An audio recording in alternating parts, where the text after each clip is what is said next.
اعوذ باللہ من الشیطان الرجیم بسم اللہ الرحمن الرحیم السلام علیکم ورحمۃ اللہ وبرکاتہ۔ معزز حاضرین اکرام، میری عزتدار ماں اور بہنوں، بزرگان ملت، میرے غیر نوجوان ساتھیوں، مجلس اتحاد المسلمین کی جانب سے ہمیشہ ماہ رمضان میں یوم القرآن کے عنوان سے برسوں سے جلسے منعقد کیے جاتے رہے ہیں، بلکہ قیام احیاء مجلس اتحاد المسلمین کے بعد سے ہی مرحوم صدر فخر ملت علیہ الرحمہ نے ان جلسوں کی بنیاد ڈالی، اور الحمدللہ ماہ مبارک رمضان میں بھی 2 جمعے سے ان جلسوں کا انعقاد عمل میں لایا گیا ہے۔ معتمد جناب احمد پاشا قادری صاحب نے MLA نے ان جلسوں کا خطاب بھی کیا۔ آج کا جلسہ بھی جلسہ یوم القرآن کے عنوان سے منعقد کیا جا رہا ہے، اور آپ تمام حضرات اس بات سے بخوبی سے واقف ہیں کہ لاک ڈاؤن چل رہا ہے پورے وطن عزیز میں کرونا وائرس کووڈ کی وجہ سے، اور اسی لیے آن لائن کے ذریعے سے ہی ان جلسوں کو منعقد کیا جا رہا ہے۔ سب سے اہم بات جو میں آپ کے سامنے عرض کرنا چاہوں گا وہ یہ ہے کہ آپ اور ہم جانتے ہیں کہ ہم نے معزز علماء کرام کی زبانوں سے سنا کہ اس ماہ مبارک رمضان میں جہاں پر نزول قرآن کا مہینہ ہے، رمضان کے روزوں کو رکھنے کا مہینہ ہے، اور ساتھ ہی ساتھ اس ماہ مبارک میں رمضان کی 3 تاریخ کو، 7 تاریخ کو، 10 تاریخ کو، 17 رمضان کو اور 20 رمضان کو ہم کو یاد دلاتا ہے کہ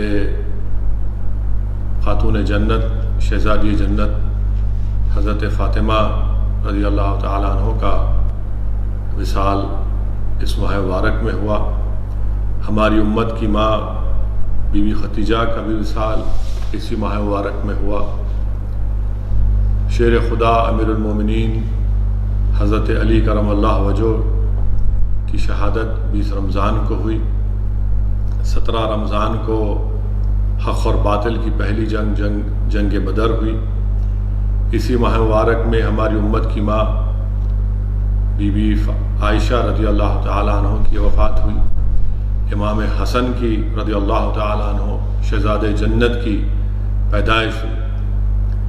تو انشاءاللہ تعالیٰ مجلس اتحاد المسلمین کی جانب سے 20 رمضان کے دن حضرت علی کی شہادت کے دن بھی ایک جلسہ ہوگا، جس میں حضرت علی کرم اللہ وجہ امیر المومنین کے بارے میں فضائل، آپ کے فضائل کے بارے میں ہم کوشش کریں گے انشاءاللہ تعالیٰ۔ جو ایک سمندر ہے، حضرت علی کے فضائل کو بیان کرنا ایک سمندر ہے، اور اسد الدین اویسی تو اس سمندر کا ایک ساحل ہے۔ اور انشاءاللہ تعالیٰ 20 رمضان کے دن شیر خدا کے بارے میں، امام حسن کے بارے میں، بی بی خدیجہ ہماری امت کی ماں کے بارے میں، شہزادی جنت حضرت فاطمہ رضی اللہ تعالیٰ عنہ کے بارے میں، اور ہماری امت کی ماں حضرت عائشہ صدیقہ رضی اللہ تعالیٰ عنہ کے بارے میں کوشش کروں گا ان کے بارے میں کچھ ذکر کر سکوں، ان تمام عظیم ہستیوں کے بارے میں، شخصیتوں کے بارے میں، ان کے فضائل حدیث جو آئے ہیں اس کا ذکر کر سکوں۔ آج کا یہ جلسہ کیونکہ آج 17 رمضان ہے، آج ہی کے دن حق و باطل کی پہلی جنگ ہوئی تھی، انشاءاللہ تعالیٰ اس کا میں ذکر کرنے کی کوشش کروں گا۔ آپ جانتے ہیں کہ یہ رمضان کے ماہ مبارک میں ہم دوسرے دہے میں آ چکے ہیں، اور رحمت کا دہا ہم سے رخصت ہو چکا ہے، اب مغفرت کا دہا ہے۔ اسی لیے ہم تمام کو یہ کوشش کرنا ضروری ہے کہ ہم اللہ سبحانہ و تعالیٰ کو اس ماہ مبارک میں راضی کریں، اپنے گناہوں کی مغفرت کرائیں۔ اس لیے کہ حدیث شریف میں آیا کہ اللہ کے رسول صلی اللہ علیہ وسلم نے جمعے کا دن تھا، رحمت اللہ علیہ صلی اللہ علیہ وسلم ممبر مبارک پر اپنا پائلا قدم رکھتے ہیں اور آمین کہتے ہیں۔ اسی طرح اللہ کے رسول صلی اللہ علیہ وسلم نے 3 مرتبہ آمین کہا۔ بعد میں اللہ کے رسول صلی اللہ علیہ وسلم سے رحمت للعالمین سے شافع روز جزا سے امام الانبیاء سے پوچھا گیا، یا رسول اللہ صلی اللہ علیہ وسلم آپ نے منبر پر خد مبارک رکھا، آمین کہا، 3 مرتبہ کہا، کیوں کہا؟ اللہ کے رسول صلی اللہ علیہ وسلم نے فرمایا کہ جبریل امی تھے اور وہ دعا کر رہے تھے کہ ہلاک ہو جائے وہ شخص جس نے اپنے ضعیف ماں باپ کو پایا اور ان کی خدمت نہیں کی، تو میں نے آمین کہا۔ جبریل امی نے دعا کی کہ ہلاک ہو جائے وہ شخص کہ جس جگہ پر درود و سلام، جس جگہ پر محمد مصطفیٰ صلی اللہ علیہ وسلم کا ذکر ہو اور وہاں پر رسول اللہ صلی اللہ علیہ وسلم پر درود و سلام نہ بھیجا جائے۔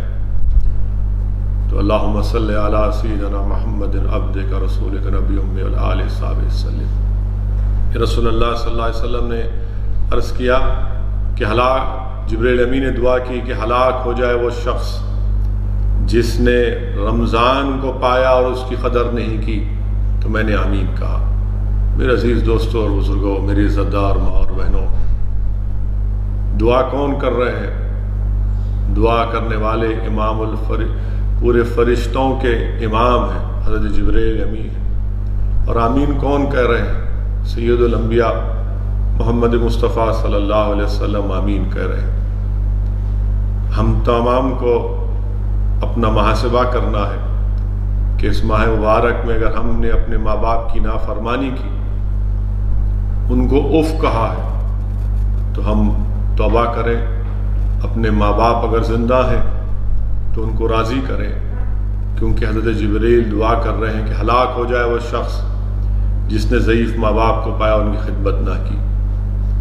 اگر ہم کہیں پر بیٹھے ہیں اور رحمت اللہ علیہ صلی اللہ علیہ وسلم کا ذکر ہوتا ہے، بلکہ ہر وقت آقا کا ذکر ہونا چاہیے، ہر وقت آقا کا ذکر ہونا چاہیے، اور وہاں پر ہم درود السلام نہیں پڑھتے ہیں رحمت اللہ علیہ صلی اللہ علیہ وسلم پر، تو جبریل امی دعا کر رہے ہیں، کملی والے آقا آمین کہہ رہے ہیں۔ اور الحمدللہ اللہ نے ہم کو زندہ رکھا اور یہ ماہ مبارک رمضان عطا کیا، اور ہم کو اللہ نے یہ توفیق بھی دی کہ ہم روزہ رکھیں۔ اور اگر ہم نے رمضان میں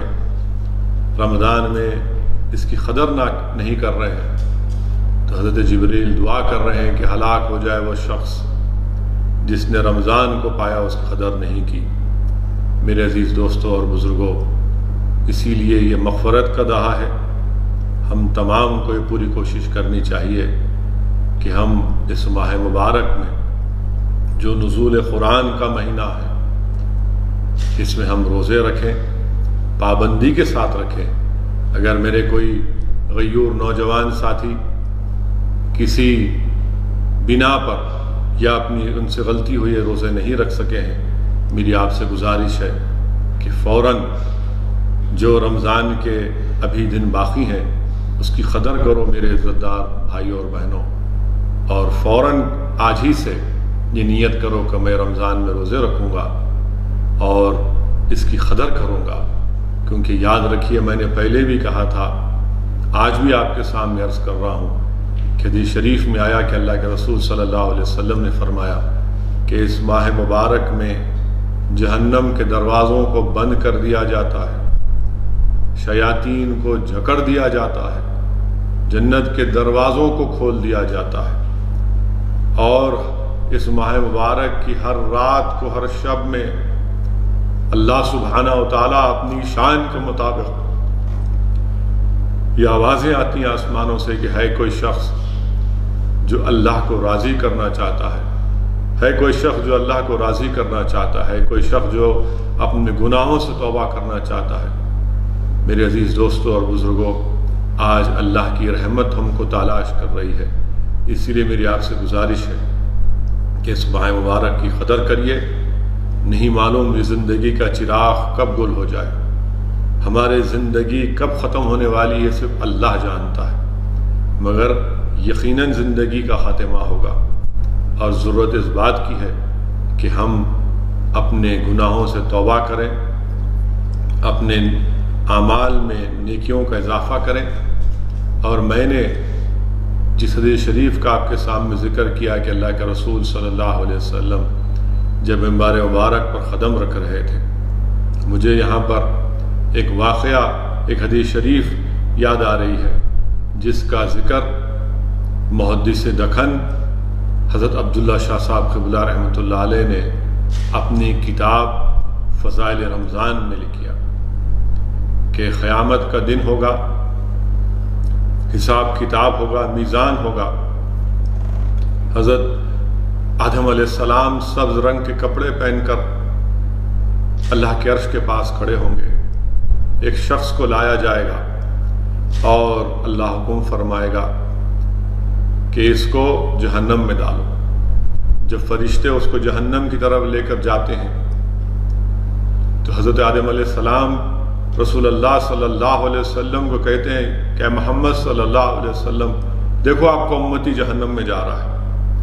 اللہ کے رسول صلی اللہ علیہ وسلم دوڑتے ہیں، ان فرشتوں سے کہتے ہیں کہ کیوں میری امتی کو لے کر جا رہے ہو؟ تو فرشتے کہتے ہیں کہ اللہ کا حکم ہے، حکم بجا لانا ہے۔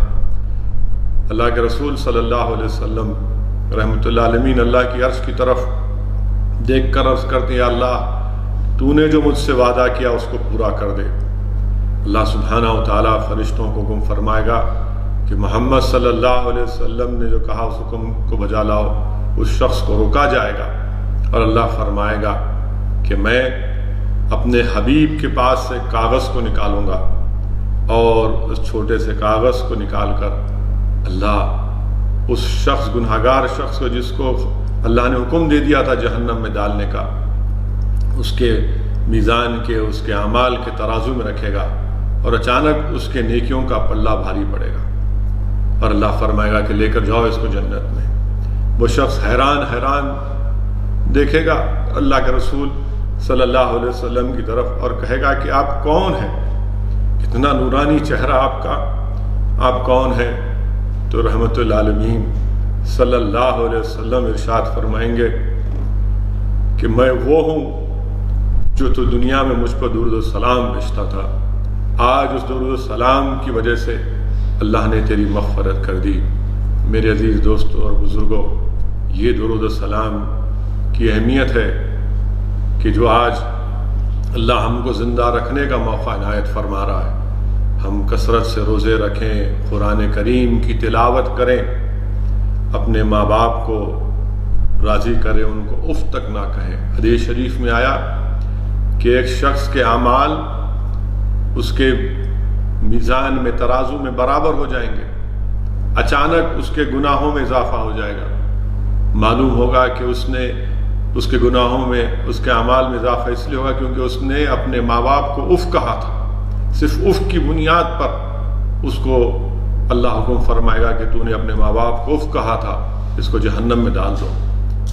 جب اس شخص کو لے کر جایا جائے گا تو اس کا بیٹا کہے گا میں بھی جہنم میں جا رہا ہوں، میری نیکیاں میرے باپ کو دے دو، میری نیکیاں میرے والد کو دے دو۔ روتے کہے گا تو اللہ سبحانہ و تعالیٰ کی رحمت جوش میں آئے گی۔ اللہ کہے گا کہ جب آج تم میری رحمت سے امید کر رہے ہو تو اللہ سبحانہ و تعالیٰ ان کو معاف کر دے گا۔ میرے عزیز دوستوں اور بزرگوں، میری عزت دار ماں اور بہنوں، حضرت عبداللہ شاہ صاحب قبلہ رحمۃ اللہ علیہ اپنی اس کتاب میں لکھتے ہیں، حضرت موسیٰ علیہ السلام سے اللہ فرمائے گا کہ اے موسیٰ، میں ایک آنے والی قوم کو، ایک امت کو 2 اندھیرے دوں گا اور 2 روشنیاں دوں گا۔ حضرت موسیٰ علیہ السلام پوچھیں گے اللہ 2 اندھیرے کون سے ہیں؟ تو اللہ سبحانہ تعالیٰ فرمائے گا 2 اندھیرے، ایک خبر کا اندھیرا ہوگا اور ایک جس دن حساب کتاب ہوگا وہ اندھیرا ہوگا۔ اور ان 2 اندھیروں کو دور کرنے کے لیے اللہ حضرت موسیٰ سے کہا کہ میں ان کو قرآن دوں گا اور ان کو رمضان دوں گا۔ حضرت موسیٰ عرض کریں یا اللہ تو مجھے اس میں کیوں نہیں پیدا کر دیتا؟ تو اللہ فرمائے کہ نہیں موسیٰ، موسیٰ علیہ السلام سے اللہ عرض کرے گا کہ وہ بہت بعد میں آنے والی امت ہے۔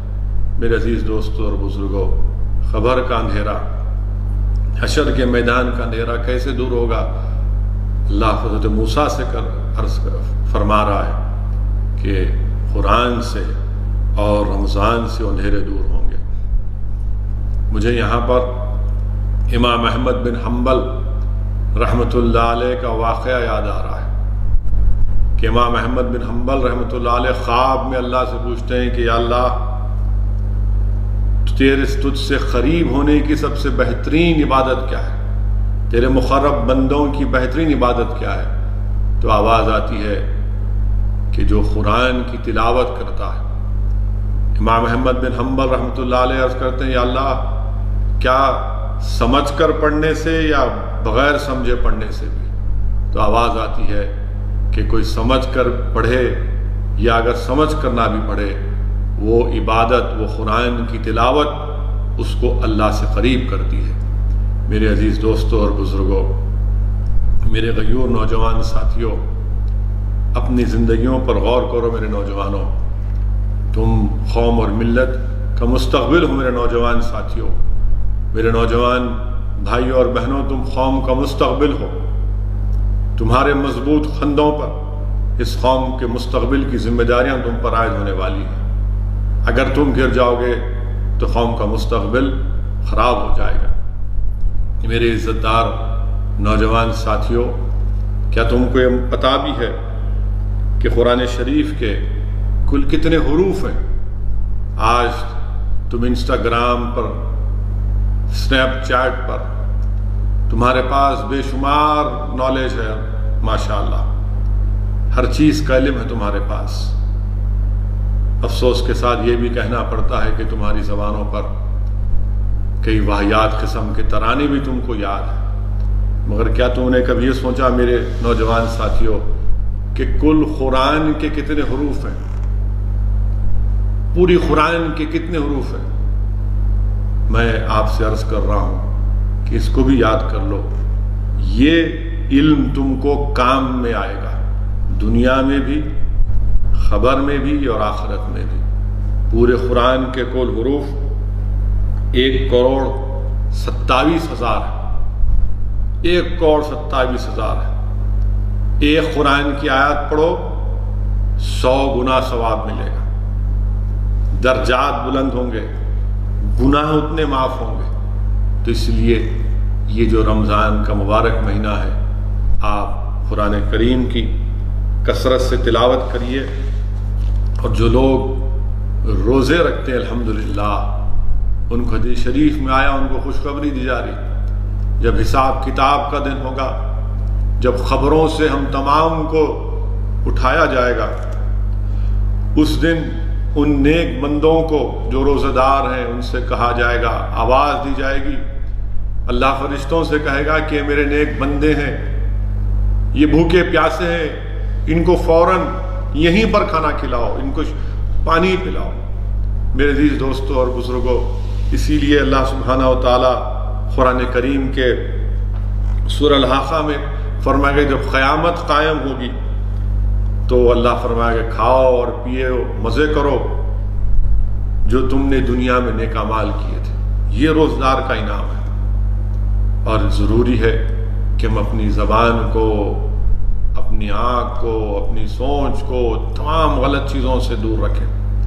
روزہ حدیث شریف میں آیا، میں نے علماء کی زبانوں سے سنا، ان کے پیر کے پاس بیٹھ کر کے صرف کھانا نہیں کھانا 15 گھنٹے کے لیے، یا پانی نہیں پینا 15 گھنٹے کے لیے روزہ نہیں ہے۔ روزے کا مطلب یہ ہے، روزہ کیا ہے؟ ڈھال ہے، اور ڈھال کیا ہے؟ نفس کشی ہے، کہ آپ اپنے آنکھ کو بھی غلط چیزوں کی طرف نہ دیکھیں۔ اگر سیل فون ہے تو نیوز کی حد تک، یا پھر قرآن کریم کی تلاوت کی حد تک، مگر اگر آپ وہی پرانی روش پر ہیں تو پھر میرے بھائی کیسے ہوگا؟ آج ہم دیکھتے ہیں کہ حیدرآباد میں افسوس کے ساتھ کہنا پڑتا ہے کہ ایک شخص ایک دلت لڑکی سے جا کر اس پر حملہ کرتا ہے۔ رمضان کا مہینہ ہے، نام اتنا بڑا نام اور کام اتنا بڑا گندا، اور وہ بھی مبارک مہینے میں، اس شخص کو اتنا بھی لحاظ خیال نہیں آیا کہ بھائی جس مہینے میں جہنم کے دروازوں کو بند کر دیا گیا، شیاطین کو جکڑ دیا گیا، جنت کے دروازے کھول دیے گئے ہیں، اللہ کی رحمت جوش میں ہے، مگر اس کے باوجود بھی یہ شخص ایک دلت لڑکی پر جا کر حملہ کرتا ہے۔ افسوس کی بات ہے، شرمندگی ہوتی ہے، کیا ایسی حرکت اس ماہ مبارک میں بھی ہو سکتی ہے؟ مجلس اتحاد المسلمین، ان لوگوں سے ہمارا کوئی تعلق ہے نہ کبھی رہے گا۔ مجلس اتحاد المسلمین کے تعلق سے مخالفین کہتے ہیں کہ یہ کون ہے؟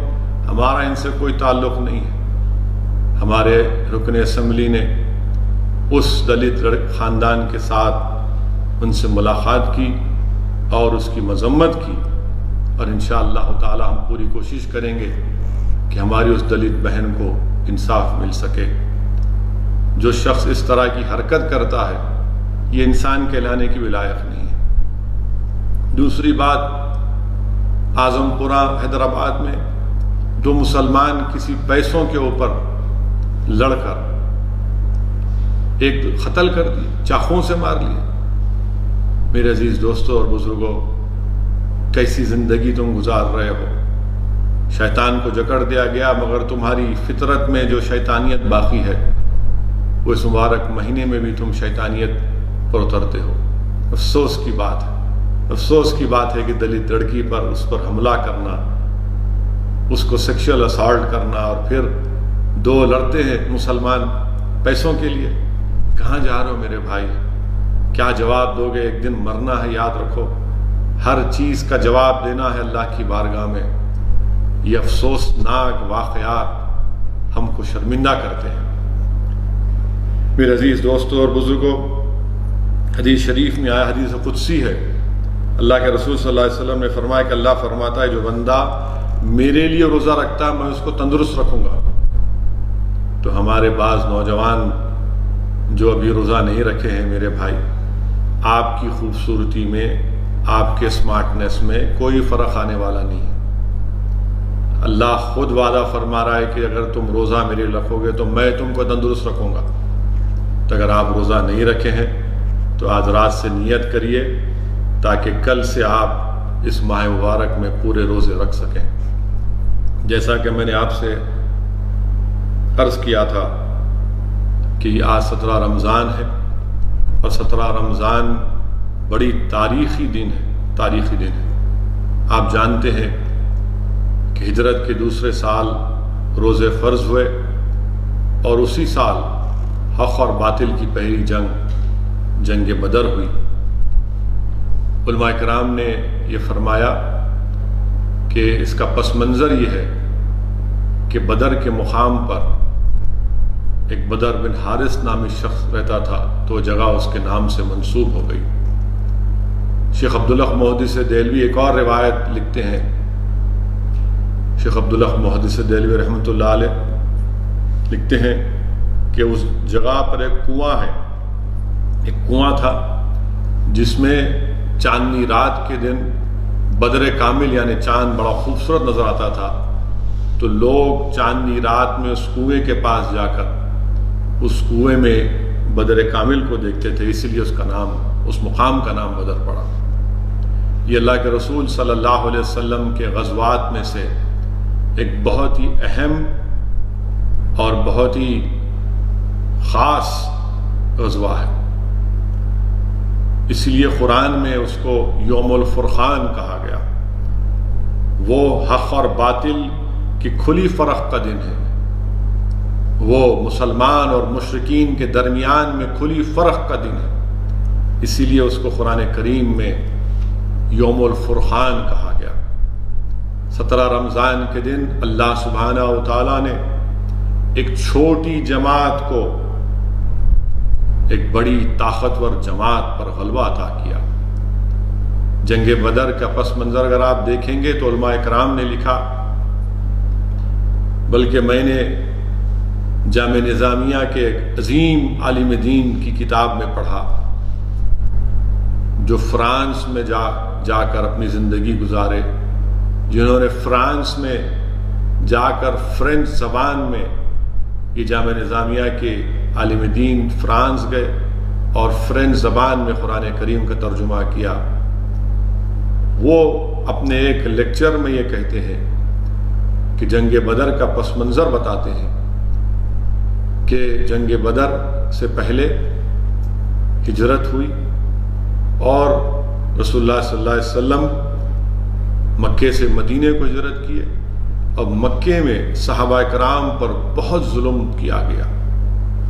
کئی واقعات ہیں، اگر ہم سیرت کی کتابوں میں پڑھیں گے کہ کیسے صدیق اکبر کو کعبے کے صحن میں آپ پر ظلم کیا گیا، کیسے صحابہ کرام پر حضرت بلال کو گرم ریت پر لٹا کر گرم گرم پتھر رکھ دیے جاتے، کبھی حضرت بلال کے گلے میں رسی ڈال کر بچوں کے ہاتھ میں رسی دی جاتی۔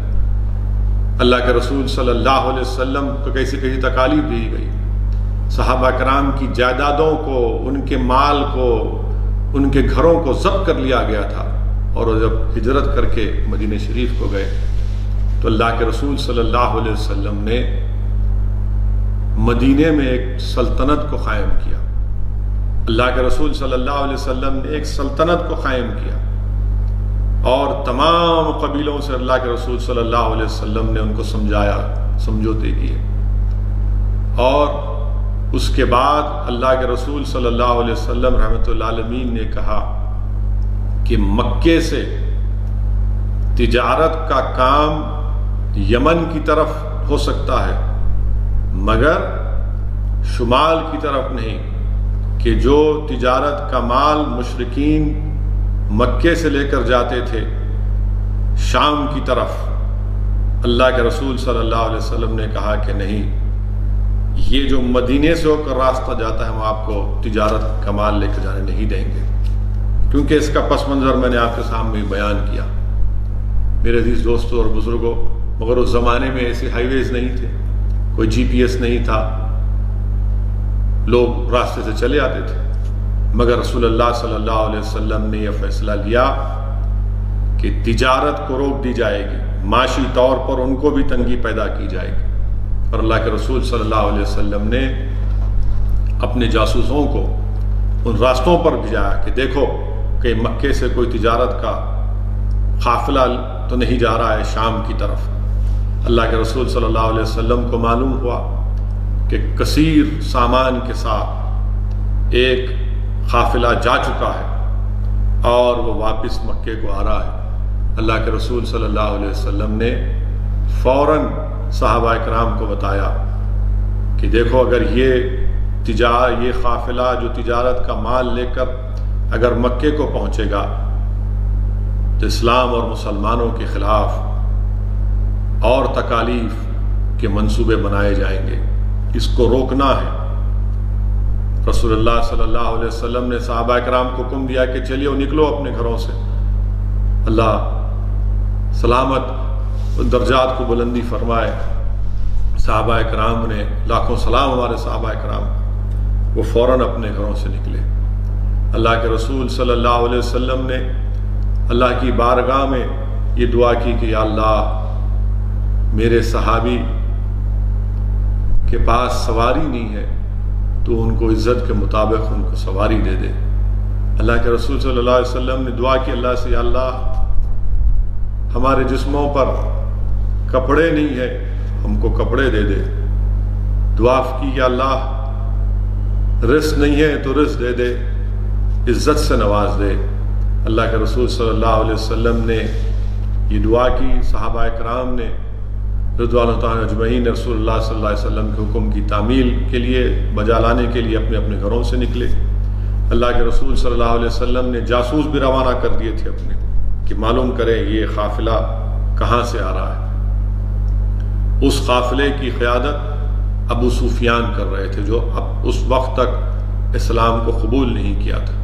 اللہ کے رسول صلی اللہ علیہ وسلم نے بدر سے آگے دو پہاڑیوں کے درمیان میں وہاں پر رکے تھے، اور پھر ابو سفیان کو بھی معلوم ہو گیا تھا کہ محمد صلی اللہ علیہ وسلم کے جاسوس ہمارا تعاقب کر رہے ہیں۔ وہ بدر کو پہنچنے سے پہلے اپنے قافلے کو روک کر بدر شہر میں آئے، اس کنویں کے پاس آئے اور آ کر لوگوں سے پوچھا کہ کیا یہاں پر محمد صلی اللہ علیہ وسلم یا ان کے ساتھی آئے ہیں؟ تو لوگوں نے کہا کہ نہیں۔ پھر وہ کنویں کے پاس گئے اور کنویں کے پاس انہوں نے اونٹ کی مینگنیوں کو دیکھا اور فوراً ابو سفیان نے ان مینگنیوں کو اٹھایا اور ان کو توڑا تو دیکھا کہ اس میں سے کھجور کی گٹلیاں نکل رہی ہیں۔ تو ابو سفیان نے کہا کہ یہ مدینے والوں کے اونٹ ہیں اور ضرور رسول اللہ صلی اللہ علیہ وسلم ہمارا تعاقب کر رہے ہیں۔ ابو سفیان نے فوراً ساحلی راستے سے اپنے قافلے کو لے کر نکلے، مگر اس سے پہلے وہ ایک زمزم غفاری ایک شخص کو تیز رفتار اونٹ پر بٹھا کر اس کو مکے کی طرف روانہ کیا اور کہا کہ جاؤ اور جا کر مکے میں اہل قریش کو، مشرکین کو بتا دو کہ محمد صلی اللہ علیہ وسلم ہمارا راستہ روکنے کے لیے نکل پڑے ہیں۔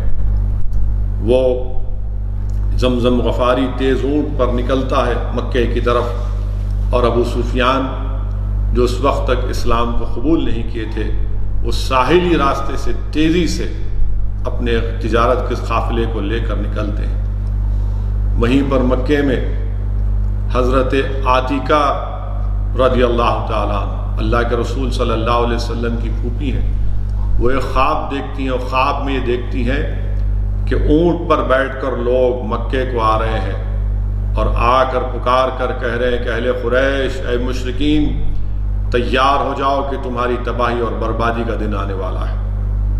حضرت عاتکہ نے یہ خواب حضرت عباس کو سنایا۔ حضرت عباس نے یہ خواب ابو جہل کو سنایا تو ابو جہل ناراض ہوا اور ابو جہل پکار کر کہا کہ عباس، آپ کے خاندان میں، آپ کے پاس محمد صلی اللہ علیہ وسلم نے نبوت کا دعویٰ کیا، اب کیا تمہاری عورتیں بھی نبوت کا دعویٰ پیش کریں گی؟ نعوذ باللہ۔ اور اس نے کہا کہ 3 دن کے اندر یہ خواب پورا نہیں ہوگا تو میں بنو ہاشم کو دروغہ جھوٹا قرار دوں گا۔ تو واقعات میں آئے کہ تیسرے دن زمزم غفاری مکے کو پہنچا، اور اس زمانے میں ایک خطرے کا سگنل ہی ہوتا تھا کہ اگر کوئی شخص خطرے کا پیغام یا سگنل یا میسیج دیتا تو وہ کہتا کہ میرے اونٹ کے ناک اور کان کٹے ہوئے۔ اور جیسا ہی اس نے یہ کہا، تمام مشرکین مکہ، اہل قریش تیار ہو گئے کہ اب ہم جا کر اس قافلے کو اور محمد صلی اللہ علیہ وسلم کا مقابلہ کریں گے اور نعوذ باللہ ان کا ہمیشہ کے لیے خاتمہ کریں گے۔ اور پوری شان و شوکت کے ساتھ تیاری ہوتی ہے، اسلحہ لیا جاتا ہے، باجا اور کھانے کا انتظام لے کر یہ مشرکین مکے سے نکلتے ہیں۔ ابو سفیان کے پاس سے ایک اور پیغام دیا جاتا ہے کہ مت نکلو، میں نے اپنے تجارت کے قافلے کو بچا کر ساحلی راستے سے نکل پڑا ہوں۔ مگر ابو جہل کہتا ہے کہ نہیں، اب ہم نہیں رکیں گے۔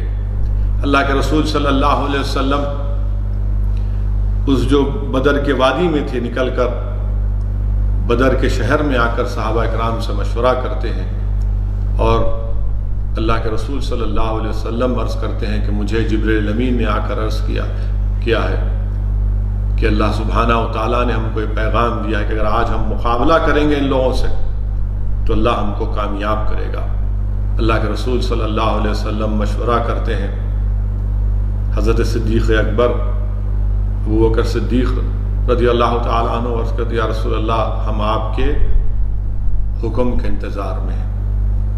فاروق اعظم حضرت عمر خطاب رضی اللہ تعالیٰ عنہ عرض کرتے ہیں یا رسول اللہ صلی اللہ علیہ وسلم، آپ کا ہر حکم ہمارے لیے عرف آخر ہے۔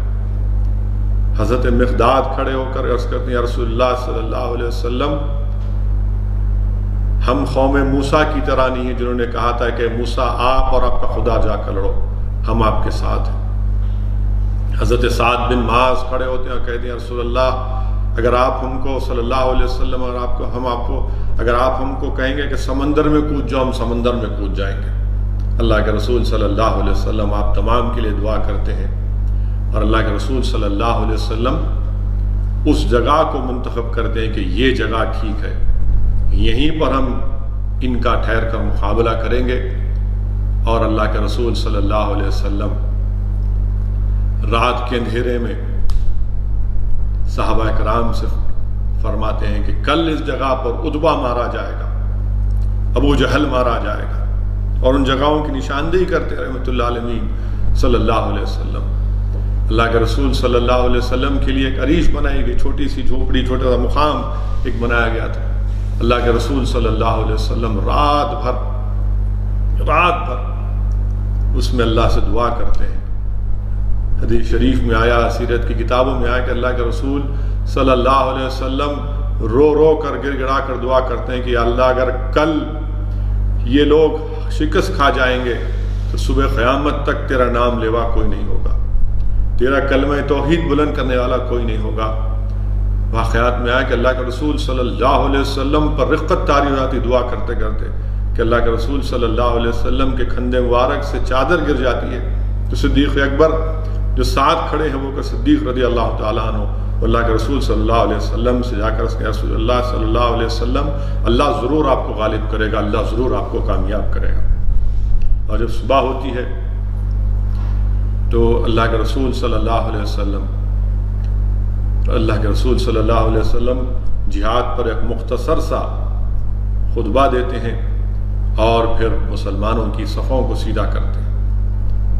شیخ محدث عبداللہ خدیلوی رحمۃ اللہ علیہ اپنی کتاب مدارج النبوہ میں یہ واقعہ لکھ رہے ہیں۔ اللہ کے رسول صلی اللہ علیہ وسلم کے ہاتھ میں ایک تبر کی لکڑی ہے اور فوج کی صفوں کو رسول اللہ صلی اللہ علیہ وسلم سیدھا کر رہے ہیں۔ اس میں ایک صحابی تھی حضرت سواد رضی اللہ تعالیٰ عنہ، جن کا پیٹ تھوڑا بڑا تھا، تو اللہ کے رسول صلی اللہ علیہ وسلم نے ان کے پیٹ پر ہلکی سی ضرب ماری اور کہا کہ اے سواد لائن میں آ کر ٹھہر جاؤ۔ کیا کہا کہ اے سواد لائن میں آ کر ٹھہر جاؤ۔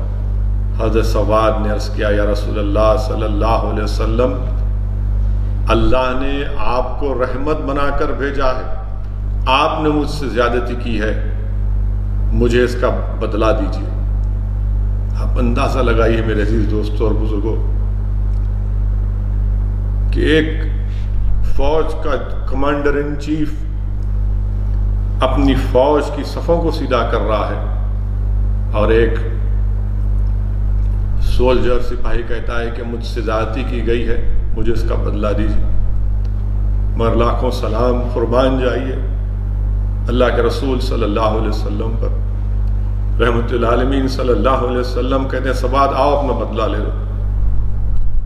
سواد رضی اللہ تعالیٰ عنہ دوڑتے ہیں اور رسول اللہ صلی اللہ علیہ وسلم سے لپیٹ جاتے ہیں۔ اللہ کے رسول صلی اللہ علیہ وسلم کی جسم مبارک کو بوسہ لیتے ہیں۔ رسول اللہ صلی اللہ علیہ وسلم حضرت سواد سے پوچھتے ہیں کہ سواد کیا کر رہے ہو؟ حضرت سواد عرض کرتے ہیں یا رسول اللہ صلی اللہ علیہ وسلم، میری موت میرے سامنے ہے، میری زندگی کی آخری گھڑی ہے اور میں چاہتا ہوں کہ آپ کے جسم کو بوسہ لے لوں۔ اللہ کے رسول صلی اللہ علیہ وسلم حضرت سواد کے لیے دعا فرماتے ہیں۔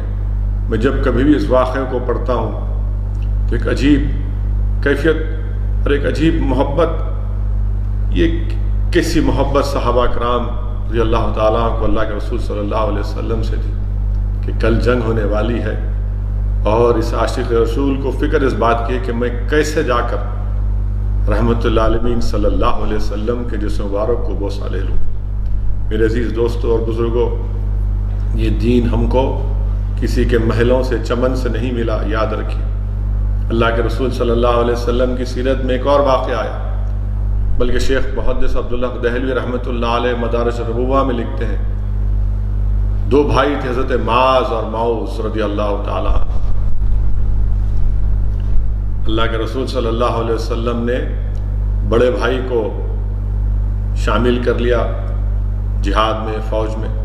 چھوٹے بھائی نے کہا رسول اللہ صلی اللہ علیہ وسلم، میں عمر میں اپنے بھائی سے چھوٹا ضرور ہوں، مگر آپ ہم دونوں میں کشتی کرا کر دیکھ لیجئے، ریسلنگ کرا کر دیکھ لیجئے، میں ان سے زیادہ طاقت رکھتا ہوں۔ اللہ کے رسول صلی اللہ علیہ وسلم مسکراتے ہیں دونوں بھائیوں میں کشتی ہوتی ہے، ریسلنگ ہوتا ہے۔ چھوٹا بھائی بڑے بھائی کان میں کہتا ہے کہ دیکھو اللہ کے رسول صلی اللہ علیہ وسلم نے آپ کو اس جہاد میں شرکت کرنے کی اجازت دے دی، مجھے اس سے محروم مت رکھو، تم ہار جاؤ۔ تو بڑا بھائی زمین پر گر جاتا ہے۔ اللہ کے رسول صلی اللہ علیہ وسلم یہ جانتے ہیں، مسکراتے ہیں اور دونوں کو شامل کر لیتے ہیں۔ میرے عزیز دوستوں اور بزرگوں، اللہ کے رسول صلی اللہ علیہ وسلم کو جس جگہ پر جو جگہ بنائی گئی تھی اللہ کے رسول صلی اللہ علیہ وسلم وہاں پر ٹھہر کر جنگ کی جب آغاز ہوتی ہے، حق اور باطل کی پہلی جنگ، آپ اندازہ لگائیے کہ مشرکین مکہ کے پاس 950 سے زائد لوگ اور اللہ کے رسول صلی اللہ علیہ وسلم کے ساتھ صرف 312 یا 313۔ آپ سوچئے میرے عزیز دوستوں، میری نوجوان ساتھیوں، میری ماں اور بہنوں، کہ اللہ کے رسول صلی اللہ علیہ وسلم کے ساتھ صرف 8 تلواریں، 10 اونٹ، 2 گھوڑے، اور مشرکین مکہ کے پاس 200 گھوڑے، 200 گھوڑے، ہر اعتبار سے طاقتور، یعنی ایک ایک دن ایک ایک اونٹ کو، یعنی 9 اونٹ کو ذبح کرتے تھے تاکہ اپنے فوج کو کھلایا جا سکے۔ اور اللہ کے رسول صلی اللہ علیہ وسلم کے ساتھ یہ ہیں 10 اونٹ، 8 تلواریں اور 2 گھوڑے۔ کیا پیغام ہم کو ملتا ہے؟ پیغام ہم کو یہ ملتا ہے کہ ہمارا جینا اور مرنا، باطل طاقتوں سے مقابلہ کرنا طاقت کے بلبوتے پہ نہیں بلکہ اللہ کی قدرت پر عملی یقین کر کے ہوتا ہے۔ اور وہی نظارہ دنیا کو دکھایا گیا کہ کیسے اللہ سبحانہ و تعالیٰ پر ٹوٹ توکل کیا گیا۔ اللہ کے رسول صلی اللہ علیہ وسلم کی دعائیں کہ اللہ اگر آج یہ لوگ شکست کھا جائیں گے تو کل صبح قیامت تک تیرا کوئی نام لیوا نہیں ہوگا۔ قرآن کریم میں سورہ انفال کی آیت نمبر 9 آپ پڑھیے، جس کا ترجمہ علماء کرام، محدثین اور علماء نے کیا کہ اللہ فرما رہا ہے کہ ہم نے مسلمانوں کی تعداد کو مشرکین کو کم دکھایا اور مشرکین کو مسلمانوں کی تعداد کم دکھائی۔ علماء کرام نے تفسیر میں کہا کہ اللہ یہ چاہتا تھا کہ مسلمانوں کے دل و دماغ میں مشرکین کا، ان کی تعداد اس لیے کم دکھائی کہ ان کے دلوں میں ان کا خوف نہ پیدا ہو، اور مشرکین کو مسلمانوں کی تعداد اس لیے کم دکھائی تاکہ مکمل طور پر مسلمانوں کی صفوں میں آ جائیں اور اس کے بعد ان کا خاتمہ ہو سکے۔ سورہ بقرہ میں ایک اور اللہ کی مدد کا ذکر، جس کا علماء کرام نے ذکر کیا کہ اللہ سبحانہ و تعالیٰ نے مسلمانوں کی تعداد مشرکین کو زیادہ دکھائی اور ان کا ڈر اس میں پیدا کیا۔ سورہ انفال کی آیت میں ایک اور جگہ پر اللہ سبحانہ و تعالیٰ قرآن میں ذکر کر رہا ہے کہ اللہ نے ملائکہ فرشتوں کو نازل کر کے مسلمانوں کی تائید کی، مسلمانوں کو اس جنگ میں کامیاب کیا۔ پھر سورہ انفال میں ایک اور جگہ پر اللہ سبحانہ رسول اللہ صلی اللہ علیہ وسلم نے جنگ بدر میں جب اپنے ہاتھوں میں کنکریاں اٹھا کر مشرکین مکہ کی طرف پھینکتے تھے اور کہتے تھے رحمت اللہ علیہ زبان مبارک سے کہ شاہت الجو، شاہت الجو، شاہت الجو، تو اللہ سبحانہ و تعالیٰ فرما رہے ہیں کہ میرے حبیب وہ آپ نہیں، ہم پھینک رہے تھے۔ میرے عزیز دوستوں اور بزرگوں، اللہ سبحانہ و تعالیٰ نے ایک اور مدد کی مسلمانوں کی کہ بارش کو نازل کیا، بارش کو نازل کیا۔ میرے عزیز دوستوں اور بزرگوں، یہی 2 معصوم حضرت معاذ رضی اللہ تعالیٰ عنہ، واقعات میں آیا، سیرت کی کتابوں میں آیا کہ ان 2 بھائیوں نے پوری جنگ میں دیکھ رہے تھے کہ کہاں ہے ابو جہل، کہاں ہے ابو جہل، اور وہ بڑے اپنے ساتھیوں کے درمیان میں جنگ میں تھا۔ دونوں بھائی گھس کر حضرت معاذ ابو جہل کی پنڈلی پر ایک وار مارتے ہیں اور اس کو زخمی کر دیتے ہیں۔ ابو جہل کا بیٹا بھی حضرت معاذ پر حملہ کرتا ہے، وہ زخمی ہو جاتے ہیں۔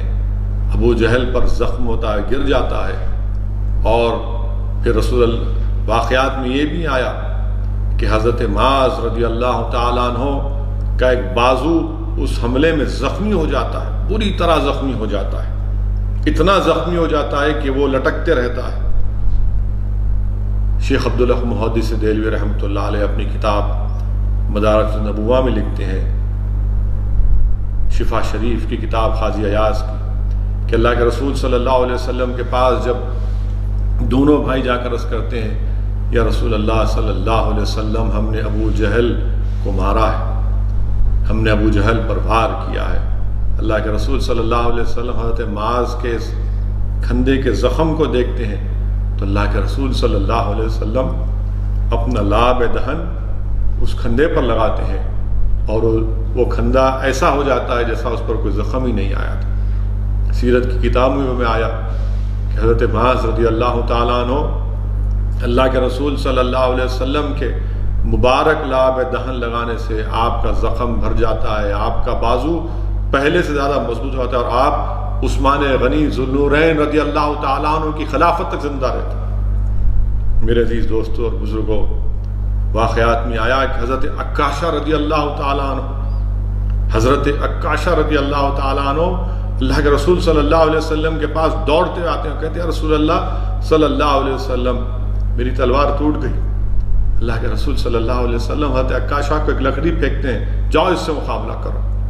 میرے عزیز دوستوں، میری عزت دار ماں اور بہنوں، اللہ کے رسول صلی اللہ علیہ وسلم سے کتنی محبت تھی کہ لکڑی دی جا رہی ہے اور یہ نہیں پوچھ رہے کہ یا رسول اللہ صلی اللہ علیہ وسلم لکڑی سے محبت ہے، بے انتہا محبت ہے، اور دوڑتے ہیں۔ حضرت عکاشہ جب اس کو استعمال کرتے ہیں تو تلوار بن جاتی ہے، سفید تلوار جس کو اون انہوں نے نام رکھا۔ حضرت عکاشہ اس سے لڑتے رہے۔ میرے عزیز دوستوں اور بزرگوں، یہیں پر ہم کو یہ بھی معلوم ہوتا ہے حضرت بلال رضی اللہ تعالیٰ عنہ، وہ ظالم عمیر بن خلف جو آپ پر ظلم ڈھاتا تھا، حضرت بلال اس کا بھی تعاقب کرتے ہیں اور اس سے کہتے ہیں کہ تو مجھ کو تکالیف دیتا تھا، آج میں تجھ کو بخشوں گا نہیں۔ میرے عزیز دوستوں اور بزرگوں، جنگ بدر میں 14 صحابی شہید ہوئے اور مشرکین کے 70 سے زیادہ لوگ مارے گئے، 70 سے زیادہ لوگ۔ یہ حق اور باطل کی پہلی جنگ، یہ اللہ کی ذات پر ٹوٹ توکل کرنے کی پہلی تفسیر، پہلے ایگزامپل۔ ارے بتایا جا رہا ہے کہ ہم صرف قوت پر نہیں بلکہ قدرت پر پہلے بھروسہ رکھتے ہیں، ہم صرف طاقت پر نہیں بلکہ اللہ کی قدرت پر بھی بھروسہ رکھتے ہیں۔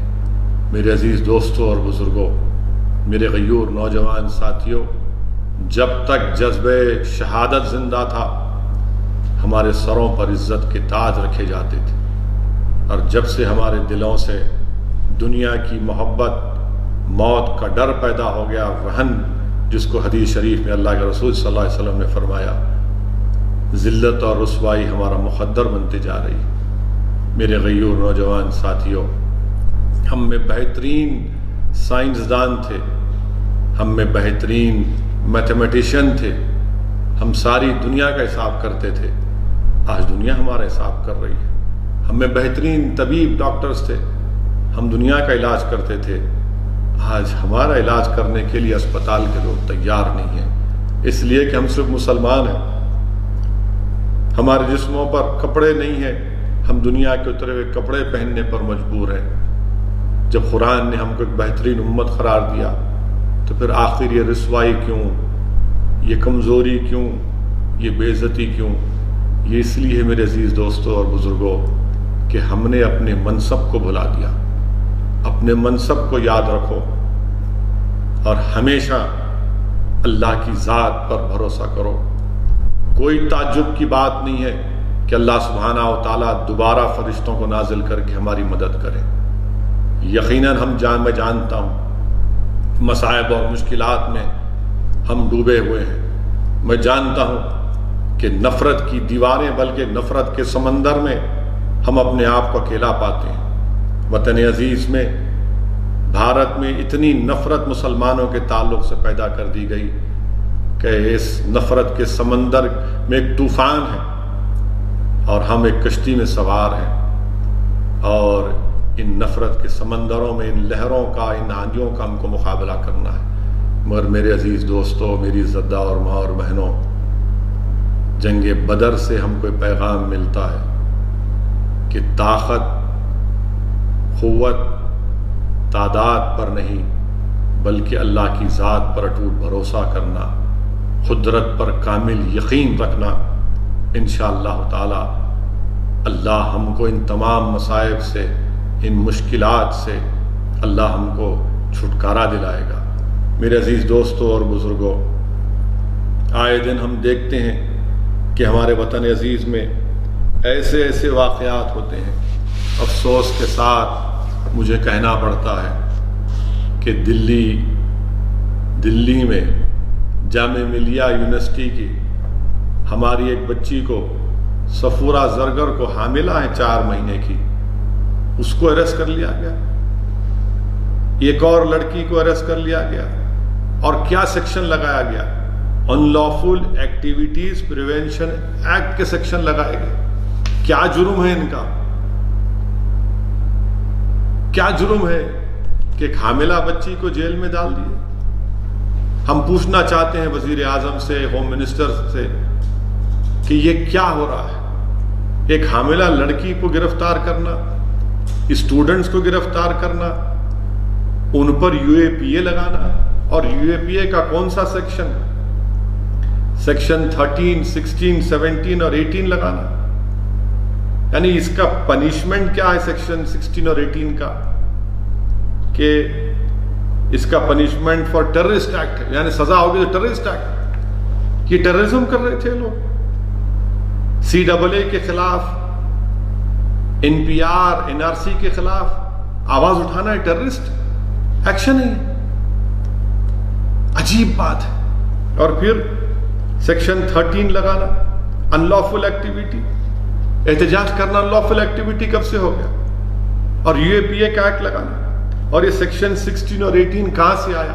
میں ہمیشہ UAPA کے خلاف آواز اٹھاتا رہا ہوں۔ جب ہم UPA کی تائید کر رہے تھے اس وقت بھی اس کی مخالفت میں ووٹ دیا تھا۔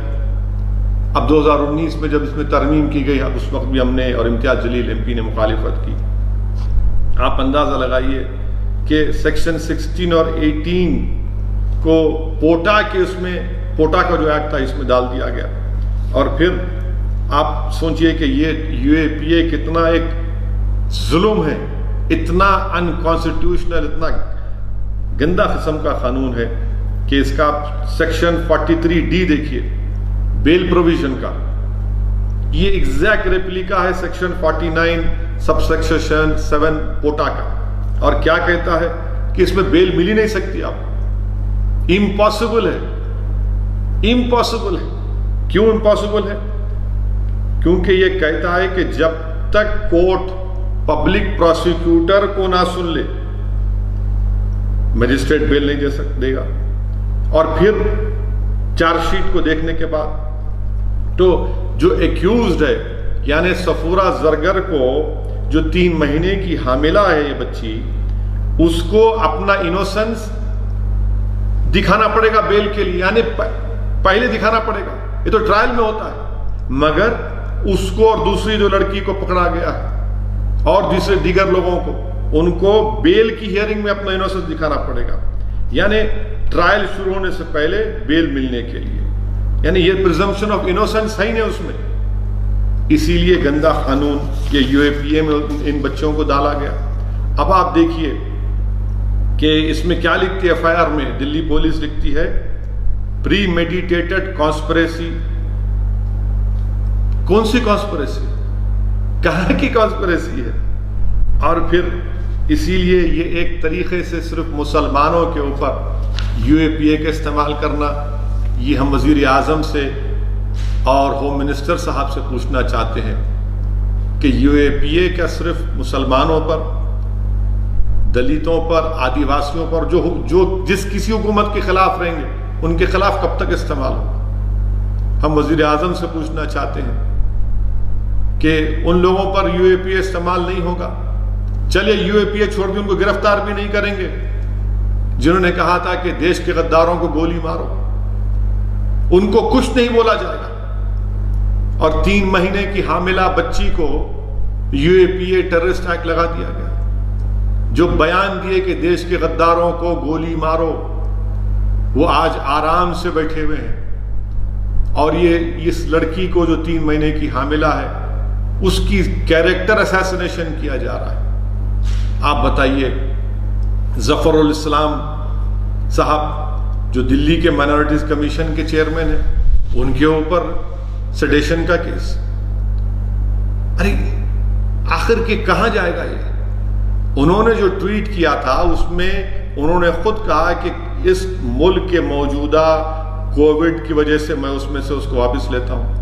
مگر جو بنیادی بات انہوں نے کہی تھی اس پر کون سا سیڈیشن لگائیں گے آپ؟ کہاں سے لگائیں گے؟ آپ اندازہ لگائیے کہ کس طریقے سے قانون کو استعمال کیا جا رہا ہے. جو لوگ دلی کے فسادات میں گھر کو جلائے، جن کی وجہ سے موت ہوئی، کچھ نہیں ہوگا. ان لوگ آج آرام سے گھوم رہے ہیں کہ دلی کے. میں نے اس وقت ہی پارلیمنٹ میں جب دلی کے فسادات پر بحث ہوئی تھی، ہوم منسٹر کے بیان کے بعد میں نے پارلیمنٹ سے باہر نکل کر جس خدشے کا اظہار کیا تھا کہ انصاف نہیں ہوگا مسلمانوں کو دلی کے فسادات میں، یہ ایک جینوسائیڈ تھا، پروگرام تھا، اور وہ صحیح ثابت ہو رہا. آج صفورہ زرگر کے اوپر، وہ بچی کے اوپر اس طرح کا UAPA کے سیکشنز کو استعمال کرنا، اس سے کیا انصاف ہونے والا ہے؟ کیا CAA کا پروٹیسٹ میں حصہ لینا، NPR NRC کے حصہ لینا، کوئی کون سا یہ UAPA لگا دیں گے آپ ان کے اوپر؟ افسوسناک بات ہے، بڑی افسوسناک بات ہے. میں اس کی مذمت کرتا ہوں اور حکومت سے مطالبہ کرتے ہیں کہ اس کو فوراً واپس لیا جائے. تیسری اہم بات کہ ہمارے وطن عزیز میں کووڈ وائرس کی وجہ سے لاک ڈاؤن چل رہا ہے. لاک ڈاؤن چل رہا ہے. مارچ میں شروع ہوا، اب لاک ڈاؤن چل رہا ہے. تلنگانہ میں 29 مئی تک لاک ڈاؤن رہنے والا ہے. میں شروع دن سے کہہ رہا ہوں، میں نے اس پر آرٹیکل بھی لکھا، قانون دانوں سے مشورہ کر کے، کہ یہ لاک ڈاؤن انکانسٹیٹیوشنل ہے. آپ national disaster management act, epidemic act کے تحت گورنمنٹ آف انڈیا پورے ملک میں لاک ڈاؤن نہیں ڈال سکتی. یہ فیڈرلزم کے خلاف ہے، یہ اسٹیٹ سبجیکٹ ہے. مجھے نہیں معلوم کہ اسٹیٹ گورنمنٹس خاموش کیوں ہیں. افسوس سے اس بات کا ہے کہ دلی چیف منسٹر، ان کے ہی ڈیلی مائنورٹیز کمیشن کے اوپر کیس بک ہوتا ہے، ایک لفظ نہیں بولتے دلی کے چیف منسٹر. آپ کیا خاموشی ہے آپ کی؟ یہ اتنی خاموشی، آپ نے ان کو نامزد کیا، آپ کی سرکار نے ان کو نامزد کیا ہے. 72 ایئر اولڈ ہے وہ آدمی. آپ بتائیے.